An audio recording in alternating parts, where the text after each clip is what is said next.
होते ते हिरमुसले होऊन बसले होते. त्यातल्या दोघा काका काकूंना आम्ही विचारलं, काय झालं? काही नाही, पोराला खूप नुकसान केलं. 6 महिन्यापासून सांगत होतो जरा जास्त अभ्यास कर. जरा जास्त अभ्यास केला असता, मेहनत केली असती तर पोरगा 90च्या रांगेत बसला असता.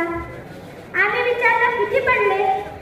सांगण्यासारखे नाही तो, काही तर असेल 87.90.